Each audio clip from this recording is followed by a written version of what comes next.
Hey Dad. Yes, Junior. What do you get when a dinosaur crashed their cars? What, Junior? It's a Tyrannosaurus Rex. Tyrannosaurus Rex. What the? You mean you just wreck our car? Oh boy. And here's the toy that we're going to review for today. This is the Hammond Collection Tyrannosaurus Rex Baby, or as others call him, Junior.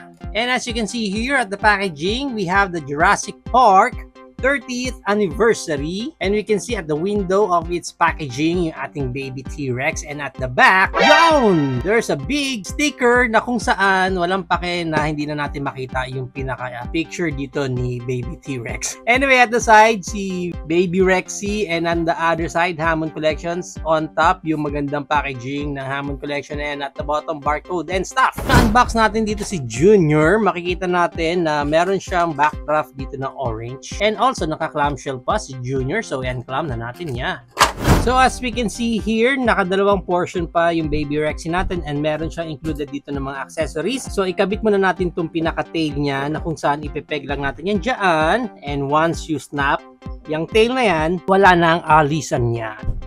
Yun, nag-snap na siya. So let's check muna yung pinaka-details dito ng ating baby Rexy. Sa camera natin parang nag-yellow na siya, pero in person actually medyo greenish pa yun naman yung kulay niya. I don't know kung bakit ganun. Nagre-register sa camera natin medyo yellowish, pero ayan pa yung mga details niya sa head. Ang ganda nung paint nila doon sa mata niya. Yung mata niya hindi na jelly eyes, no? So painted na lang. And then yan pa yung mga markings niya sa side. Pwede mo siyang mapagkamalan na Velociraptor. And then sa ilalim, yan ang pinaka-itsura niyan. On the side. Ayan, yung sa ilalim ng neck niya, may paint pa sila doon. And sa ibabaw, yan, yung mga stripes niya. Okay, ang maganda, at least, pininturahan na rin nila yung mga nails niya dyan. Pero, yung sa kamay niya, nakalimutan nilang pinturahan. Ayan, no? Green lang din. Anyway, check natin yung articulation dito ni Junior. Open natin yung mouth niya. Pag na-open natin yung mouth ni Junior, hanggang ganyan yung pinaka-open ng mouth niya. And as you can see here, one color na lang yung pinaka-loob ng mouth niya. Even yung tongue niya, same na lang ng color ng mga gums niya. Pero at least naka-color white yung mga teeth naman, which is good. Okay? Yan. And yung sunod na articulation niya, other than sa mouth niya, dito sa may upper portion ng neck niya, you're in, pwedeng ma-up ng ganyan, and pwedeng mababa ng ganyan. Okay, goods. And then, of course, naro-rotate yung part na yan, kaya pwede siya mag-swivel ng ganyan. Next na articulation niya, dito na sa lower neck niya, may up ng ganyan, and also, pwedeng maibaba ng ganyan. Ang ganda. Ang ganda. Napakalawak ng articulation ng neck niya dito na up and down.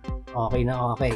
And of course, pwede rin ma-rotate yung pinaka-neck natin dyan. Yan, wala nang any swivel sa lower part na to nung neck niya. Sunod niyan is yung pinaka-arms niya na pwedeng mag-arms wide open. Ganyan, ang ganda. Para rin siyang I believe I can fly. And then, pwedeng ma-rotate yung arms niya dyan.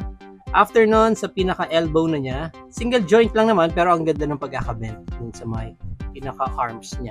Also, naro-rotate niya ng ganyan. Doon sa pinaka-T-Rex hands niya, wala nang articulation dyan. Next articulation natin is dito na sa pinaka-legs niya, na wherein pwede mong ma-rotate yan 360. And then, may konting opening lang sa pinaka-back legs niya. Yan.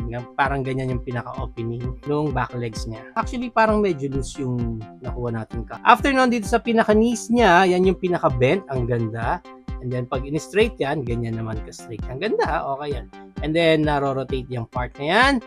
After nyan, dito na sa middle portion nung legs niya na pwede mong mabend ng ganyan and pwede ma-straight ng ganyan. Okay din yun ha, meron din siyang articulation dyan na pwede rin ma-rotate ng ganyan.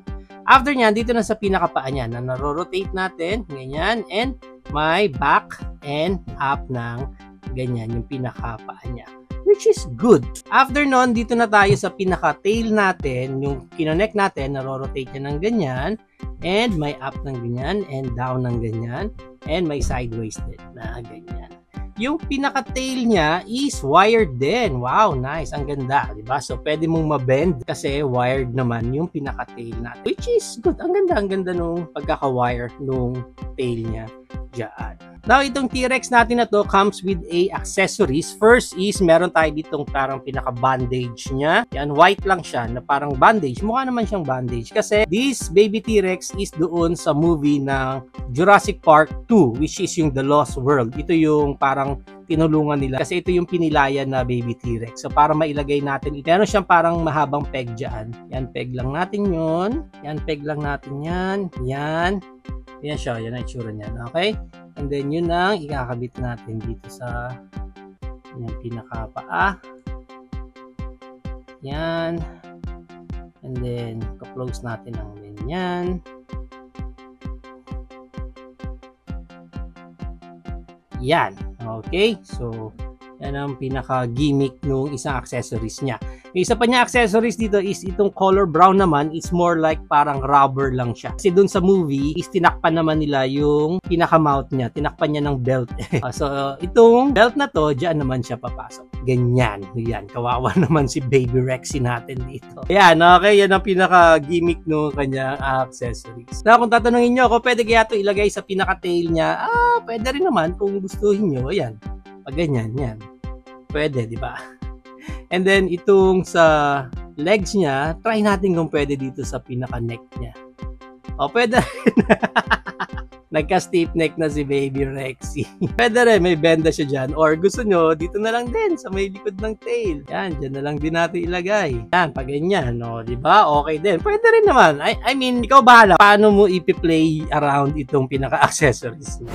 Now, para sa height ng Junior Rexy natin dito, depende yan again kung paano nyo ma-posing yung pinakapaa niya. Sa akin kasi, itry natin ngayon as straight as possible para makita natin yung maximum height ng Baby Rexy natin dito. Tapos yung head, hindi ko na tinilt pataas yung regular lang. Mga around 4 inches yung pinakataas niya. And yung haba naman niya is around 6.5 inches naman yung haba. Ngayon ang maganda niyan, i-compare pa natin siya sa iba pa nating figures tulad ng ating Hammond Collection Dr. Ellie Sattler. Yan, no? Yung ating Baby Stegosaurus, ating Hammond Collection Dimetrodon, Hammond Collection Triceratops, Hammond Collection Carnotaurus, Hammond Collection Tyrannosaurus Rex. Yan. And lastly, ang ating Hammond Collection naman na Brachiosaurus. Ang laki niya. Baka na lang talaga kita kay Brachie. So yan ang ating height comparison. If you're planning to avail si Junior or ang ating baby Tyrannosaurus Rex, ang price range niya is around 1,200 up to 1,900 pesos. Depende na lang again kung saan specific market kayo makuha ng baby Rexy ninyo. There you have it now guys. Ito na ang ating Hammond Collection Tyrannosaurus Rex Baby or si Junior or kung ano man gusto nyong itawag sa kanya. Basta yan siya. What do you think of this Baby Rex? Is it a go for you or no for you? Whatever thoughts, please comment it down below. But for me, of course, syempre kukuha tayo nitong Baby T-Rex natin na to kasi isa to sa mga bihira sigurong ilalabas na figure na kung saan ito yung mga type na mga figure na pag lumabas, dapat kumuha ka na kasi possible na ito lang yung ilabas nila na ganung klaseng figure. The fact na maganda naman yung pagkakagawa sa kanya, medyo light lang yung pagkakakolor sa kanya. I wish na ginawa nilang mas darker pa yung green sa kanya. I don't know, maybe dahil nga mas younger to na T-Rex, that's why nag-decide sila na maging mas lighter yung color niya. But again, for me, mas okay lang sana sa akin na mas darker sana yung kulay niya. Other than that, may mga accessories din naman na binigay sa kanya which is much better kasi at least nag-add up yun sa totality ng playability ng ating figure. At first, parang syempre hesitant ako kung kukuha ko nitong baby T-Rex na to kasi iniisip ko baka mamaya magmukha lang siyang Velociraptor or tulad ng mga ibang raptors natin. Wherein right now, pag kinumpare naman natin sila, di hamak naman na ibang-iba pa rin yung itsura. Okay nga din kasi even yung playability niya kahit sa small size na dinosaur lang siya, ang ganda especially itong neck part nila dito na ang lawak talaga ng range nung articulation nung pinaka neck niya. Given nga na baby siya, so supposed to be dapat itingala siya sa mga parents niya na dinosaur. So dapat talaga malawak yung range ng look up and look down niya. Super satisfying talaga yung mga articulation. Overall, I think maganda talaga kung isasama natin itong Junior Rex natin sa display natin ng iba pa nating mga T-Rex. So once na naisama na natin siya dyan, edi magmumukha na talaga silang one big happy family.